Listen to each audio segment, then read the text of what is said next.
Kolade Johnson, that was killed by the Sars anti-cultism, lived in the estate. So what we are here this morning to do is a solidarity movement to pass a message to the President of Nigeria, His Excellency President Muhammadu Buhari, to put a stop to extrajudicial killing of the citizens of Nigeria. We want to say enough is enough.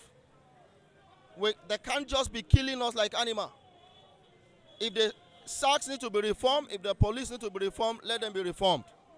Every day you wake up in the morning, you hear that Sars has killed one person or the other. We want to send a message to him that let him reform the Sars. We want justice for Kolade Johnson. Not only for Kolade Johnson, for the entire citizen of Nigeria, because we don't know who will be the next victim. We want to appreciate the Commissioner of Police in Lagos State. There was a prompt response from him. He visited us in the community and the family on a condolence visit. We want to also appreciate the IG. We want to appreciate the Governor-elect of Lagos State. He was also here on a condolence visit. And we have passed our message to him. We are saying enough is enough. There is a lot in his hand to do. Lagos State is the most populous state in Nigeria with over 20 million people.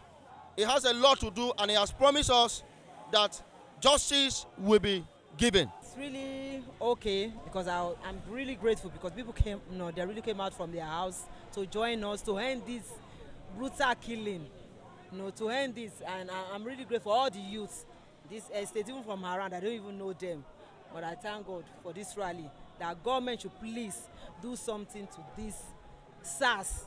They should end it because all their youth, they say youth is our leaders.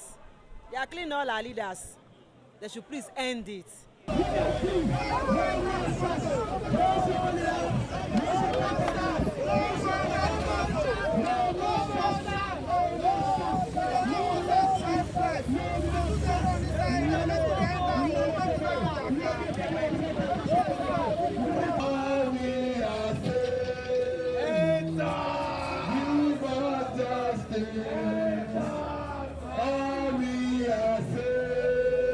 End oppression, end brutality.